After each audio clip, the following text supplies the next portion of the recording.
Почитувани медиуми, почитувана македонска јавност, сакам да ви информирам дека туку што заврши средбата со македонскиот полициски синдикат и независниот синдикат на полицијата, на која како претеничка група на ВМРО-ДПМН ги разменивме нашите мислења и ги слушнавме проблемите со кои што се соочуваат македонските полицајци.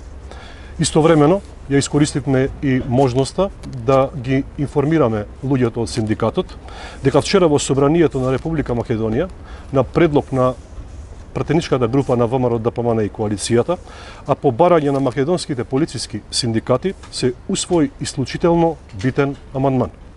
Со овој амандман на Законот за извршување на буџетот за 2022 година, лицата кои што се вработени во Министерството за внатрешни работи, Агенцијата за разузнавање, Агенцијата за национална безбедност и Управата за финансиска полиција ќе добијат изедначување на дневницата за службено патување. Досега дел од вработените во овие институции, кои се опфатени со колективниот договор, зема до 200% поголеми дневници од останатите колеги. Ваквата неравноправна положба е веќе минато. Пратеничката група на ВМРО-ДПМН и коалицијата Обнова на Македонија ќе продолжи и во иднина да соработува со сите заинтересирани страни и да ги застапува интересите на граѓаните на Република Македонија. Ви благодарам.